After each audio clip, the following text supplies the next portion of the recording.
How to restore old YouTube layout. Hello everyone, and let's get started.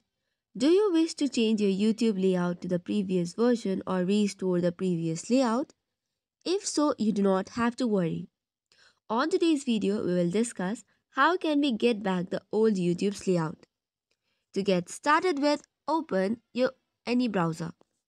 Then after, search for Chrome Web Store if you are opening the Google Chrome.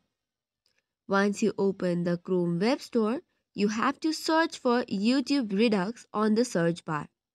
Thereby, you will see a YouTube icon along with a plus. You just have to tap open it. This is an extension provided by Google Chrome.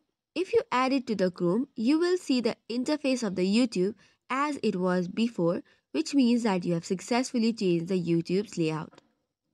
So for this, just add to Chrome and then pin it on the Chrome extension bar. So that is all for today's video. For more such contents, do not forget to hit the like and subscribe button. Thank you and keep watching.